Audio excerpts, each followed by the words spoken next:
Hi, thank you for watching Digging to China. I'm Daunting. If you have not done so already, please subscribe to my channel. Thank you very much. On September 1st, China's National Bureau of Statistics published the Manufacturing Purchasing Managers Index (PMI) for August, which stood at 49.7. What does this signify? PMI 50 acts as a dividing line. A score above 50 signifies expansion in the manufacturing sector compared to the prior period, while a score below 50 indicates contraction. A PMI of 49.7 implies a marginal contraction in China's manufacturing sector in August, which is slightly better than the July reading of 49.3. It's getting closer to the critical 50 threshold, indicating a delicate economic situation. According to a survey conducted by China's Caixin media, China's PMI reached 51 in August, indicating a resurgence in the manufacturing sector. As reported by Caixin media, China's economy has bounced back and the outlook is positive. The Beijing government has recently rolled out several policies, such as reducing stamp duties in the stock market, lowering initial home purchase payments, and decreasing loan interest rates. These developments are being widely covered in all domestic Chinese media outlets, painting a picture of an improving Chinese economy, sparking optimism. However, whether this improvement is genuine or superficial, it's likely that the residents of mainland China have their own interpretations and opinions on the matter. Personally, I hold a pessimistic view. Let's delve into China's economic data and conduct an analysis to uncover the real situation. Is this genuinely a recovery and things taking a turn for the better? To save time, I'll begin with my conclusion. China's economy is not only on a downward trajectory, but also unlikely to witness any form of recovery. Why am I so confident in this assessment?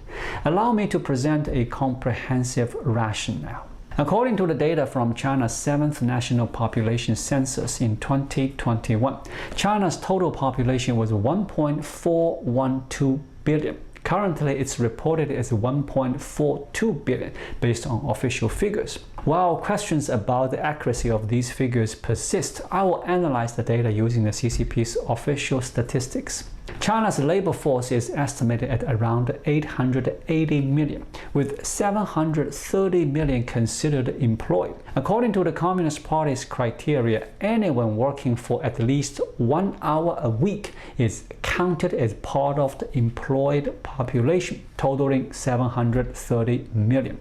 Among these 730 million workers, there are those who actively contributed to societal productivity and wealth creation in various sectors such as primary, secondary, and tertiary industries. However, another segment performs roles in social management and services which do not directly contribute to wealth creation. This includes government officials and civil servants, both long-term and short-term personnel, who serve the Communist Party's interests. Their presence is not to be dismissed, but they are not involved in generating societal productivity value. According to government records, this group numbers around 58 million. In summary, within China's labor force of 880 million with 730 million employed, there are approximately 672 million individuals who are actively engaged in roles across primary, secondary, and tertiary sectors, contributing to wealth creation and societal productivity by working at least 1 hour or more per week. Now, what about the rest of the population? With a total population of 1.42 billion, subtracting the 880 million in the labor force leaves us with 540 million people.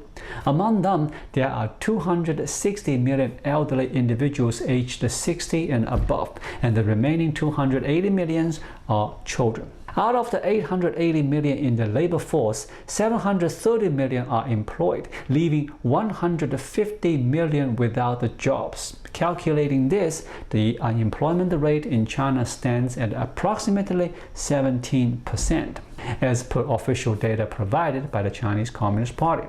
So, within China's total population of 1.42 billion, the non-employed population, which includes the elderly, children, and others, stands at 540 million. When we added 150 million unemployed individuals, the total reached 590 million people. Furthermore, considering the 58 million individuals who do not contribute to societal productivity and wealth creation, the combined figure rises to 748 million people. The segment of the population actively generating wealth amount to 672 million. To put it differently, 672 million people bear the responsibility of creating wealth to support the entire 1.42 billion population, resulting in an average of one labor force member supporting 2.12 people. What's more, this ratio has been increasing at an annual rate of 10% over the past 5 years. To illustrate, today, one Chinese labor force member must provide for 2.12 people, but next year that number will rise to 2.32. It's essential to note that China's labor force includes individuals who work just 1 hour a week, underscoring the considerable work pressure experienced by some within this group.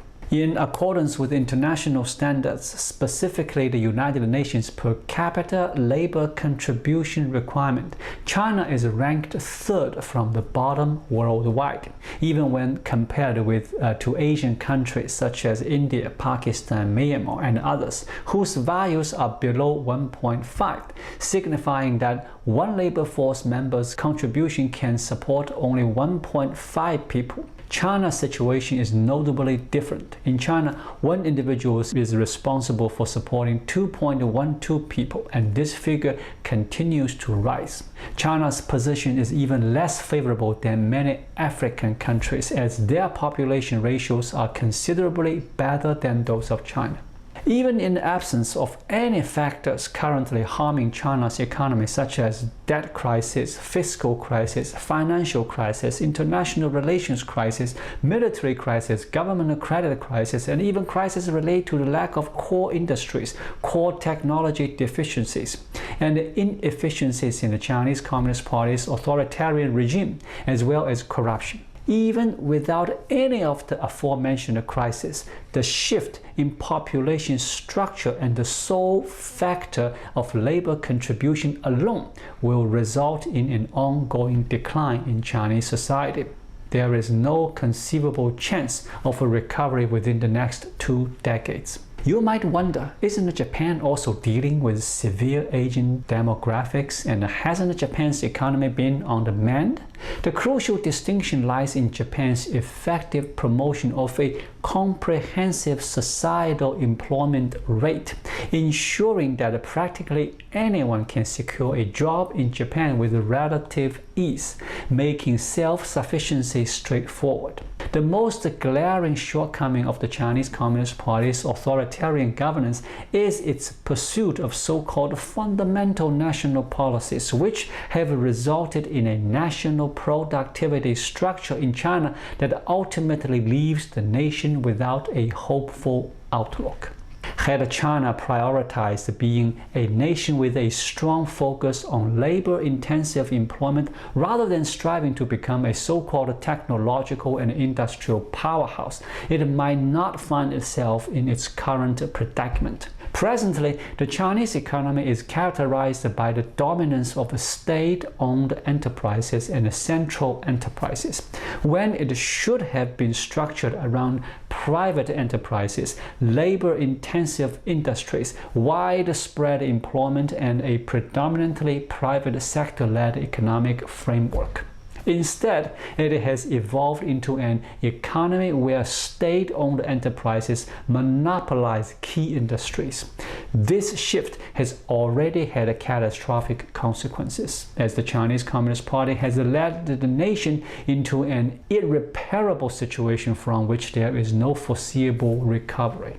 Political crisis, economic crisis, and international relations can often find solutions and may recover within a certain time frame. However, when the imbalance between a society's population and its productivity structure becomes so severe that it reaches a critical point, the resulting issues are essentially unsolvable for a decade or even several decades. Even if a new nation emerges on Chinese soil, be it a unified state, a federal system, or a fragmented one, and they manage to resolve their own economic, political, and social crisis with international assistance, the seeds sown by the CCP and the demographic economic structure they have created will inevitably lead to substantial and unimaginable challenges in the future development. It won't take long to see the effects. Currently in China, one worker has to support 2.12 people with an annual increase of 10%. In just a decade, one person will have to provide for 5.5 individuals. This paints a grim picture.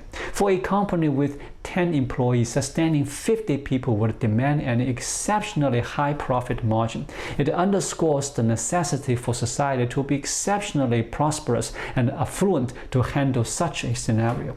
Looking ahead to China's future, consider this. The current scenario already demands that one worker supports 2.12 individuals. If faced with another major economic downturn, what will uphold this society? Who will have the capacity to raise children? And will there be adequate time and resources for their education? Presently, China grapples with a multitude of pressing challenges, which often overshadow the largest, most daunting, and irreparable problem. From issues involving debt, finance, government credit, international relations, education, healthcare, to elderly care, among others, there is an abundance of concerns that can obscure the most significant one. While it may not be an immediate crisis, it undeniably represents the most substantial challenge.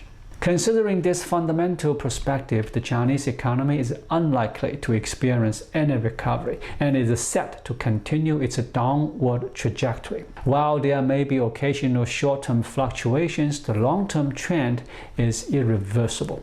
Thank you for watching. Please leave a comment and subscribe to my channel. Just click the subscribe button right here. I'll see you again shortly. Until then, be well.